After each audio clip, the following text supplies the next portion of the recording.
कांग्रेस शुरुआती दौर में लगातार चुनाव जीतती रही, उसने लगातार अपनी सरकारें बनाई। तो ऐसे कौन से कारण थे जिन कारणों से कांग्रेस की सरकार बार बार बनती रही? क्यों कोई विपक्षी पार्टी अपने आप को मजबूत क्यों नहीं कर पाई? कांग्रेस की क्या प्रकृति थी? कांग्रेस के क्या नेतृत्व था? उसकी कौन कौन सी विचारधाराएं थी? तो इन सभी को जानने के लिए आज हम यहाँ पर आए हैं। तो आज हम 12th क्लास की पॉलिटिकल साइंस की बुक 2 के चैप्टर 2 को पढ़ रहे हैं, जिसमें पार्ट 1 हम पहले ही कंप्लीट कर चुके हैं। आज हम पार्ट 2 को कंटिन्यू करेंगे। तो पार्ट 2 में आज हम देखते हैं कांग्रेस की जो प्रकृति के बारे में। तो यहाँ पर देखिए, कांग्रेस के प्रभुत्व के प्रकृति के बारे में जब हम पढ़ते हैं तो यहाँ पर हमें एक चिन्ह देखने को मिलता है, मतलब एक चित्र देखने को मिलता है जिसमें दो बैलों की जोड़ी है। तो ये पहले क्या होता था? कांग्रेस का चुनाव चिन्ह होता था। ठीक है, क्या होता था पहले? कांग्रेस का चुनाव चिन्ह। ठीक है, तो जो पहले, आज के टाइम पे हम देखते हैं कांग्रेस का चुनाव चिन्ह क्या है? हाथ। लेकिन पहले क्या हुआ करता था? दो बैलों की जोड़ी। तो अब हम इसकी प्रकृति के जो प्रभुत्व की प्रकृति के कारणों को जान लेते हैं, उसके बारे में थोड़ा सा पढ़ लेते हैं। तो देखिए, भारत ही एकमात्र ऐसा देश नहीं है जो एक पार्टी के प्रभुत्व के दौर से गुजरा है। विश्व में ऐसे और भी अन्य कई देश हैं जो एक पार्टी के जो प्रभुत्व के दौर से गुजरे हैं, लेकिन भारत में और उनमें थोड़ा सा अंतर है। भारत में जो एक पार्टी का प्रभुत्व जो था वो एक लोकतांत्रिक जो मूल्यों पर आधारित था, मतलब लोकतंत्र के आधार पर ये यहां पर कायम रहा एक दल के प्रभुत्व का दौर। जबकि कुछ राष्ट्र जो हैं वहां पर सिर्फ एक ही पार्टी को चुनाव लड़ने का और सरकार बनाने का अधिकार प्राप्त है, उनके संविधान में यह वर्णित है। जबकि भारतीय संविधान में ऐसा वर्णित नहीं है। भारत में बहुदलीय व्यवस्था को अपनाया गया है। तो अब जहां पर एक ही पार्टी को माना गया है या एक ही पार्टी को वैधता प्रदान की गई, उसमें चीन, क्यूबा, सीरिया और जो रूस, इन सब राष्ट्रों ने एक ही दल के प्रभुत्व को, एक ही दल के जो चुनाव लड़ने की प्रक्रिया को अपने यहां पर सम्मिलित किया, जबकि भारत में ऐसा नहीं है। देखिए, म्यांमार, बेलारूस और इरिट्रिया में एक पार्टी का प्रभुत्व कानूनी और सैन्य उपायों के चलते कायम हुआ है। देखिए, वहां पर जो कानूनी और सैन्य कारणों से यह है, वहां पर ये जो एक दल का प्रभुत्व कायम हुआ। अब कुछ साल पहले तक की बात करें तो उसमें मैक्सिको, दक्षिण कोरिया, ताइवान, इनों में भी एक ही पार्टी का जो शासन हुआ करता था। और भारत में भी ऐसा ही हुआ कि भाई एक ही पार्टी का प्रभुत्व था, लेकिन भारत फिर भी इनसे अलग है। क्यों? क्योंकि यहां पर जो एक पार्टी का शासन था वो लोकतांत्रिक मूल्यों पर आधारित था और वहां लोकतंत्र की स्थितियों से पूरी तरह से जुड़ा हुआ था। ठीक है, अब अनेक पार्टियों ने हमारे यहां पर मुक्त और निष्पक्ष चुनाव के माहौल में एक दूसरे की होड़, और तब भी कांग्रेस पार्टी के बाद चुनाव जीतती गई। देखिए, जो शुरुआती दौर से हम जब देखते हैं, जब प्रथम आम चुनाव हुआ था, तब भी कांग्रेस के सामने विपक्षी दलों ने चुनाव लड़ा, लेकिन वे चुनाव जीतने में असफल हुई। परंतु फिर भी सभी दलों ने इसे एक स्वतंत्र और निष्पक्ष चुनाव माना, जबकि वे हार गई थी। तो कहीं ना कहीं भारत की जो चुनावी व्यवस्था है वो लोकतांत्रिक मूल्यों पर आधारित है। ठीक है, लोकतांत्रिक मूल्यों पर आधारित। तो इसलिए हम कहेंगे कि भारत की जो एक दल के प्रभुत्व का दौर की जो परिस्थिति रही है वो विश्व के अन्य राष्ट्रों से अलग रही है। ठीक है, आइए इसमें आगे बढ़ते हैं।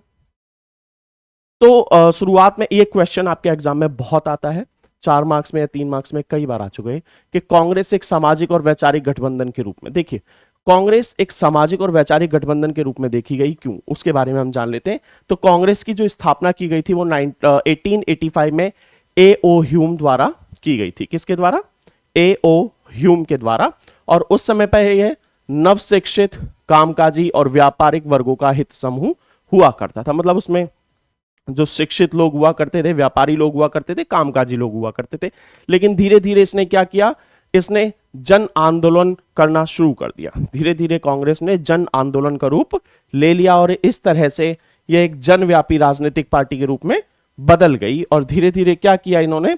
राजनीतिक व्यवस्था में जो इसका दबदबा कायम होने लगा। क्यों? क्योंकि इन्होंने जो राजनीतिक रूप लेना शुरू कर दिया था, जिस वजह से राजनीतिक जो व्यवस्था थी उसमें इनका दबदबा जो शुरू हो गया था। ठीक है, अब शुरुआत में कांग्रेस में अंग्रेजीदा, अगड़ी जाति, उचले मध्यम और शहरी अभिजन का बोलबाला था। देखिए, शुरुआत में इसमें अमीर लोग, पढ़े लिखे लोग और शिक्षित लोगों का ही बोलबाला था। इसमें गरीब पिछड़े लोगों का कोई भी प्रभुत्व नहीं था या कोई भी नेतृत्व नहीं था। लेकिन जब कांग्रेस ने सविनय अवज्ञा जैसे आंदोलन चलाए तो समाज के विभिन्न वर्गों ने कांग्रेस से जुड़ना शुरू कर दिया। मतलब अब इसमें अमीर, गरीब और जो पिछड़ी जाति के लोग, शिक्षित लोग, अशिक्षित लोग, सभी ने कांग्रेस के साथ अपना जुड़ाव शुरू कर दिया और कांग्रेस में जुड़ने लगे। ठीक है, आगे बढ़ते हैं हम। अब कांग्रेस ने परस्पर विरोधी हितों के कई समूहों को एक साथ जोड़ा। देखिए क्या था, कांग्रेस उस समय पर एक समूह के रूप में भी काम कर रही थी। कैसे कर रही थी? जैसे दो विरोधी विचारधारा वाले समूह हैं तो उनके बीच में तालमेल बैठाना, सामंजस्य स्थापित करना, वह कार्य भी कांग्रेस के द्वारा किया जाता था। और कांग्रेस में किसान भी हुआ करते थे, उद्योगपति भी हुआ करते थे, शहर के लोग भी होते थे, गांव के मजदूर भी हुआ करते थे, गांव के लोग भी हुआ करते थे, मालिक भी हुआ करते थे, बल्कि निम्न और उच्च वर्ग के लोग भी हुआ करते थे, गरीब अमीर लोग भी हुआ करते थे। बेसिकली ये कहा गया कि कांग्रेस ने अपने अंदर सभी वर्ग के लोगों को स्थान दिया, सभी वर्ग के लोगों को समाहित किया। धीरे धीरे कांग्रेस का नेतृत्व भी विस्तृत हुआ। बेसिकली क्या हुआ, कांग्रेस ने अपने नेतृत्व को विस्तारित करना शुरू कर दिया। अब उसका नेतृत्व किसी एक वर्ग, किसी एक समूह या किसी एक जाति के लिए नहीं रहा, बल्कि इसने अब संपूर्ण भारत के लिए कार्य करना शुरू कर दिया, संपूर्ण वर्गों के लिए कार्य करना शुरू कर दिया। अब ये केवल ऊंचे वर्ग के लोग या ऊंची जाति के लोगों तक ही सीमित नहीं थी। अब इसने निम्न जाति के लोग, निम्न वर्ग के लोग, उन लोगों से भी अपना जुड़ाव शुरू कर दिया। अब इसमें खेती किसानी की बुनियादी वाले गांव और उसके बाद जो पिछड़े इलाकों के जो नेता थे या जो किसानों के जो नेता थे, उन्होंने भी इससे अपना जुड़ाव शुरू कर दिया, कांग्रेस में शामिल होना शुरू कर दिया। अब आजादी के समय तक कांग्रेस एक सतरंगे सामाजिक गठबंधन की शक्ल अख्तियार कर चुकी थी। ऐसा क्यों कहा गया कि भाई सतरंगे सामाजिक गठबंधन की शक्ल अख्तियार की? इसके कहने का मतलब है उस समय पर इसमें अमीर, गरीब, ठीक है, अगली जाति, पिछली जाति, व्यापारिक वर्ग, मजदूर वर्ग, मालिक वर्ग, ठीक है, दास वर्ग। बेसिक दास वर्ग से मेरा मतलब है यहां पर मजदूर वर्ग से, ठीक है। वो सभी आपस में क्या हुआ, इन सभी ने जो कांग्रेस में अपने जो भागीदारी निभाना शुरू कर दिया। अब कांग्रेस ने सभी को अपने भीतर समाहित करना शुरू कर दिया, सभी को आपस में जोड़ना शुरू कर दिया, ठीक है। अब इस तरह से क्या हुआ, ये भारत की विविधता का नेतृत्व करने लगा, ठीक है। भारत की विविधता का नेतृत्व करने लगा कौन? कांग्रेस संगठन, ठीक है। आगे इसमें हम देखते हैं कई बार ऐसा हुआ कि यह भी हुआ कि किसी ने अपनी एक विशेष पहचान के साथ भी कांग्रेस के साथ जुड़ाव रखा। बेसिकली क्या था, उनकी विचारधारा अलग थी लेकिन वे जुड़े हुए थे कांग्रेस के साथ, क्योंकि कांग्रेस को उस समय पर एक राजनीतिक दल के रूप में नहीं देखा जा रहा था, बल्कि जो राष्ट्र के उत्थान के लिए कार्य करने वाले संगठन के रूप में देखा जा रहा था।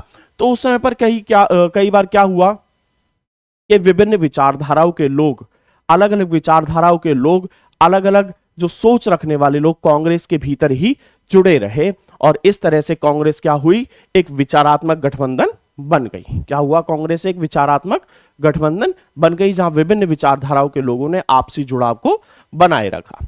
अब कांग्रेस के भीतर क्रांतिकारी, शांतिवादी, कंजर्वेटिव, रेडिकल, गर्मपंथी, नरमपंथी, दक्षिणपंथी, वामपंथी, हर धारा के लोग, हर विचारधारा के लोग उसमें जुड़ने लगे। बेसिकली क्या था, जो कांग्रेस जो थी इन सभी विचारधाराओं वाले लोगों को साथ लेकर चलने वाला दल बन गई और उस समय पर यह एक मंच की तरह काम करती थी। मंच की तरह मतलब जहां पर सभी विचारधाराएं अपनी सभी विचारधाराएं सुनी जा सकती थी, सभी नेताओं की आइडियोलॉजी सुनी जा सकती थी, सभी के कार्य करने की प्रणाली सुनी जा सकती थी। तो एक मंच उपलब्ध कराता था जहां पर सभी के विचारों को सुना जा सके और इस तरह से इसने राष्ट्रीय आंदोलन में भी भाग लिया और राष्ट्रीय आंदोलन में भाग लेने वाले विभिन्न वर्गों की बातों को भी सुना और इस तरह से ये एक सबसे पुरानी और बड़ी पार्टी बनकर उभरी, ठीक है, सबसे पुरानी और बड़ी पार्टी बनकर भी उभरी। अब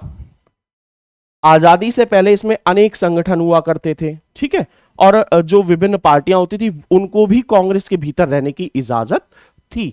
मतलब एक स्वतंत्र दल होने के बावजूद वो कांग्रेस का ही हिस्सा हुआ करते थे, स्वतंत्र विचारधारा होने के बावजूद वो कांग्रेस का ही हिस्सा हुआ करते थे। तो इस प्रकार से कांग्रेस ने अपने साथ विभिन्न विचारधारा और दलों को जोड़कर लेकर चली, जिस वजह से ये एक विचारात्मक गठबंधन कहलाई। अब देखिए, गुटों में तालमेल और सहनशीलता। अब कांग्रेस उस समय पर सभी गुटों में तालमेल बैठाने का काम करती थी और कांग्रेस एक सहनशील पार्टी हुआ करती थी। अब कांग्रेस सभी को अपने संगठन में शामिल कर लेती थी। जैसा मैंने अभी आपको बताया, उसमें सभी विचारधाराओं के लोग हुआ करते थे, वामपंथी, दक्षिणपंथी, नरमपंथी, वामपंथी, चरमपंथी, इस प्रकार से सभी विचारधाराओं के लोग इसमें शामिल थे। ठीक है। अब इसी वजह से क्या हुआ, विपक्ष कठिनाई में पड़ गया। क्यों पड़ गया? क्योंकि सभी को तो कांग्रेस अपने अंदर समाहित कर लेती थी, सभी को कांग्रेस अपने यहां स्थान दिया करती थी, तो उसके अगेंस्ट विपक्ष इतना मजबूत नहीं हो पाया कई बार। अब विपक्ष कोई बात कहता तो कांग्रेस उसका समर्थन भी करती, कई बार कांग्रेस उस बात को मान भी लिया करती थी, जिस वजह से कई बार विवाद तो उत्पन्न होते थे परंतु वे शांतिपूर्ण ढंग से सुलझ जाते थे। कांग्रेस के अंदर इतनी सहनशीलता हुआ करती थी पहले। अब अगर कोई पार्टी सत्ता में हिस्सा पाने से नाखुश होती तो वह पार्टी में ही बना रहता था। देखिए क्या होता था, आज जैसा हम देखते हैं कि यदि कोई नाखुश है तो अपनी एक अलग पार्टी बना लेता, लेकिन पहले ऐसा नहीं होता था। पहले तो कांग्रेस सभी की बातों को सुनती थी, उस पर कार्य भी करती थी। यदि फिर भी कोई नाखुश है तो वह फिर भी कांग्रेस में ही बना रहता था। अब कांग्रेस के भीतर कई सारे गुट समूह थे, ठीक है, और इनके जो गठबंधन के स्वभाव के कारण ही सभी दल इसमें जुड़े रहे। अपनी अलग विचारधारा होने के बावजूद वो कांग्रेस के साथ मिलकर ही काम करते रहे। अब आगे हमने देखा कि विपक्षी पार्टियों का उद्भव कैसे होता है, इसमें हम ये देख लेते हैं।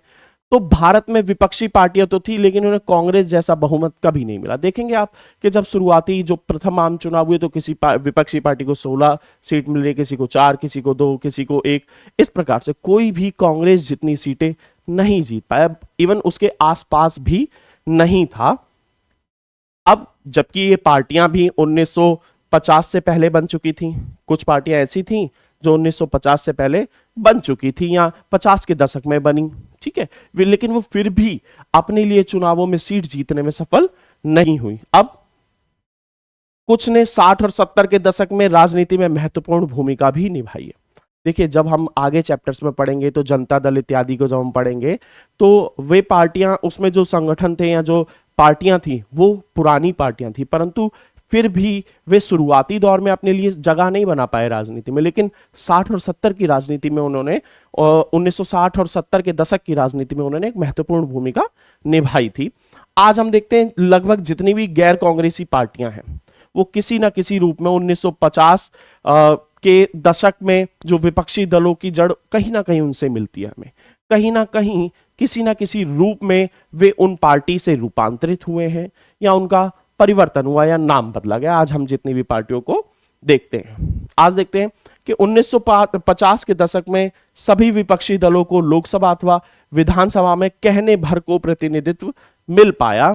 फिर भी इन दलों की मौजूदगी ने हमारी शासन व्यवस्था के लोकतांत्रिक चरित्र को बनाए रखने में महत्वपूर्ण भूमिका निभाई। देखिए, हम ये मान सकते हैं कि शुरुआती जो चुनाव थे, चाहे वो लोकसभा के हो चाहे विधानसभा के हो, उन सभी चुनावों में विपक्ष अपने लिए नाम मात्र भी सीटें नहीं जीत पाया।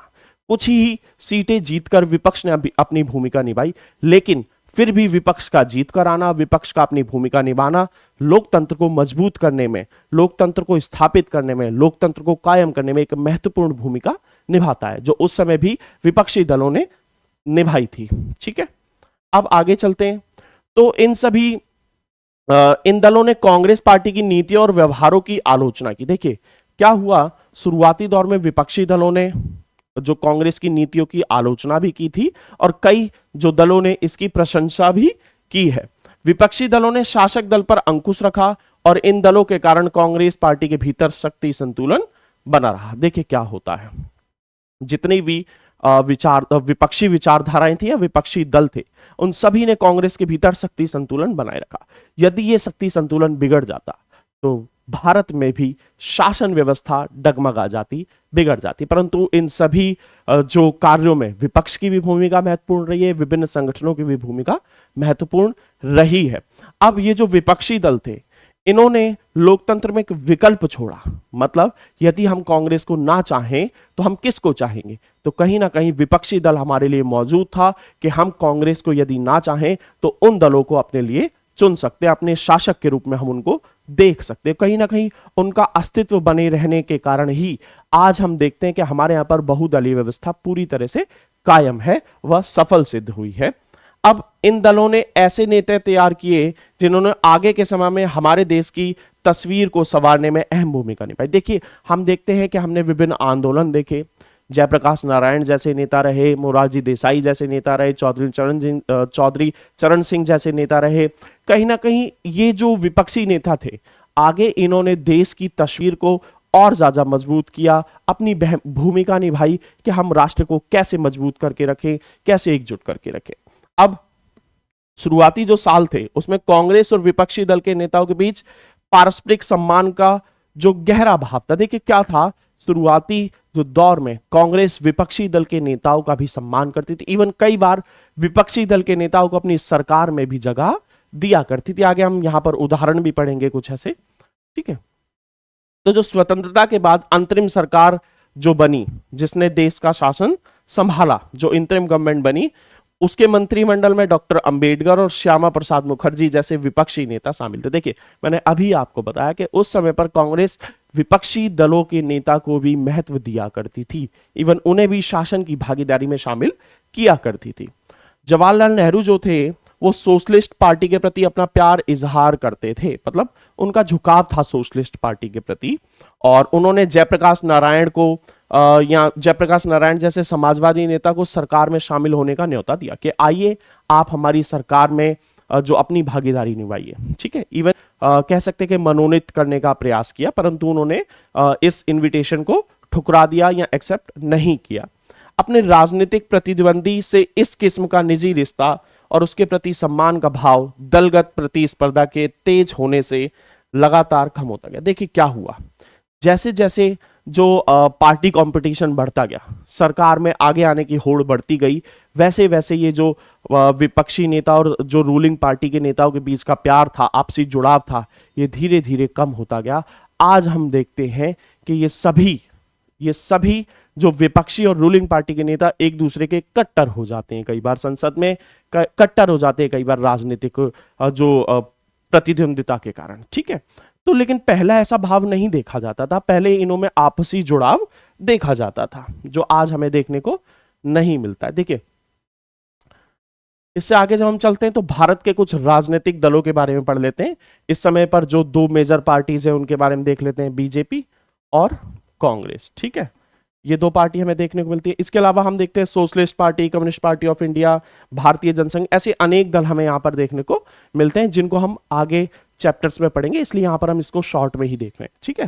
तो इसको हम जब हम आगे देखते हैं तो सोशलिस्ट पार्टी, ये एक इंपॉर्टेंट पार्टी है जो शुरुआती चुनावों से हमें देखने को मिलती है। तो 1934 में सोशलिस्ट पार्टी का गठन कांग्रेस के भीतर युवा नेताओं ने किया, मतलब जो भी यूथ लीडर्स थे, यंग लीडर्स थे जो कांग्रेस में, उन्होंने इसका गठन किया था। लेकिन 1948 में कांग्रेस ने अपनी पार्टी के संविधान में बदलाव किया और दोहरी सदस्यता खत्म कर दी। मतलब अब कोई भी व्यक्ति दोहरी सदस्यता नहीं रखेगा, मतलब दो पार्टियों की सदस्यता नहीं रखेगा, अब वो केवल एक ही पार्टी का सदस्य होगा। और इसीलिए समाजवादियों ने 1948 में सोशलिस्ट पार्टी बनाई, ठीक है। कब बनाई?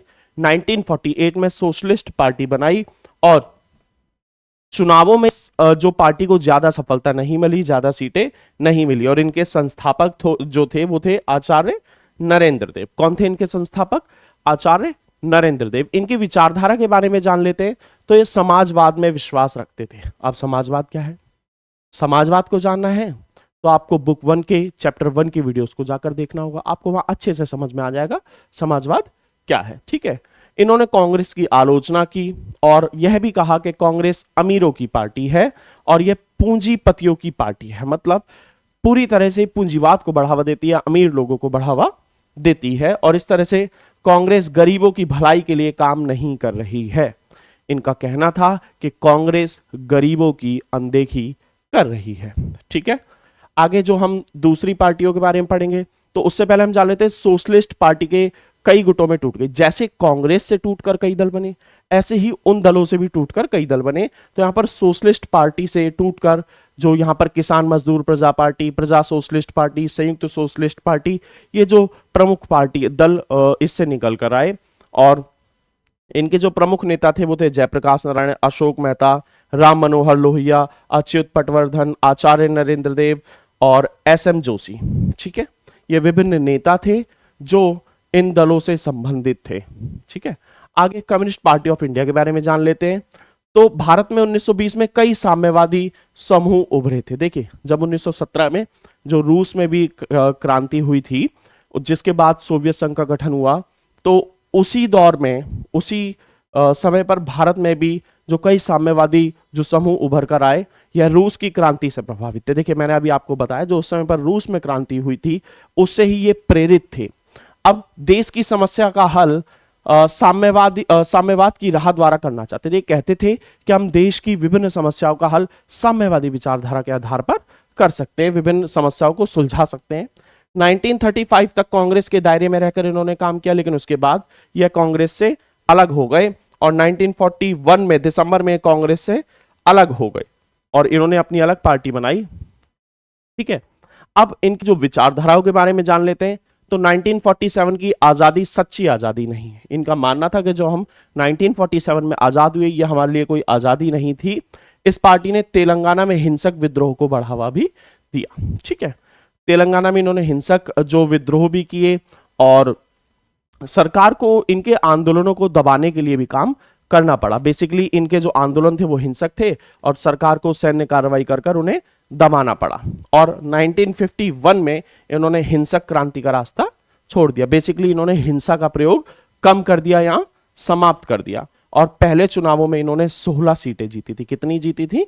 16 सीटें जीतकर ये आए थे। ठीक है, अब इनके जो समर्थित राज्य, मतलब कहां कहां पर इनका जो आधार है या अस्तित्व मजबूत रहा, वो आंध्र प्रदेश, पश्चिम बंगाल, बिहार और केरल जैसे जो राज्यों में इनका जो अस्तित्व या आधार मजबूत रहा।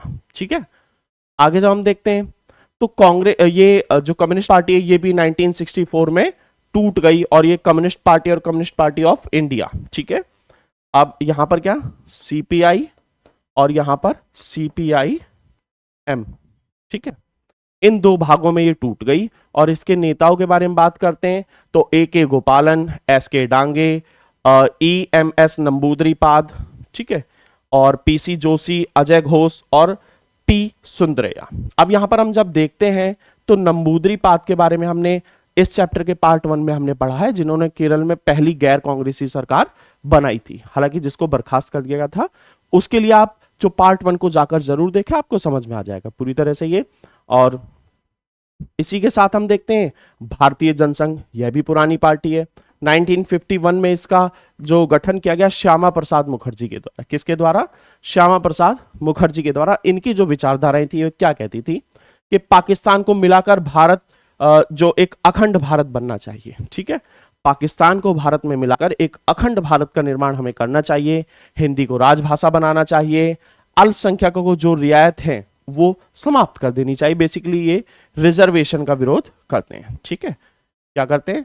रिजर्वेशन का विरोध ये करते हैं। उसके अलावा ये अंग्रेजी भाषा का भी विरोध करते हैं। इनका मानना है कि एक देश, एक राष्ट्र, एक संस्कृति, मतलब हमारा राष्ट्र जो है वो एक संगठित राष्ट्र होना चाहिए, अखंड भारत होना चाहिए, एक संस्कृति होनी चाहिए।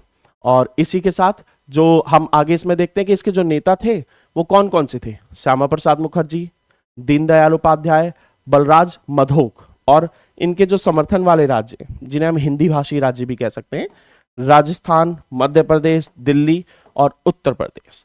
और इसी पार्टी से बाद में भारतीय जनता पार्टी, कौन?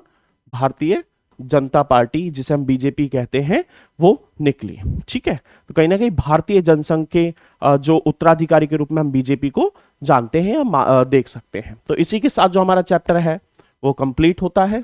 ठीक है, अब इसको हमने जो कितने पार्ट्स में पढ़ा है, 2 पार्ट्स में पढ़ा है। ठीक है, पार्ट 1 और पार्ट 2। आपके एग्जाम्स बहुत नजदीक हैं, तो प्लीज इन वीडियोस को देखते रहिए। कमेंट में हमें बताइए कि हम आपके लिए और क्या क्या प्रोग्राम्स ला सकते हैं और कौन कौन से टॉपिक्स पर वीडियो ला सकते हैं। और हमारे चैनल को ज्यादा से ज्यादा सब्सक्राइब कीजिए, वीडियोस को ज्यादा से ज्यादा शेयर कीजिए और हमसे जुड़े रहिए। धन्यवाद।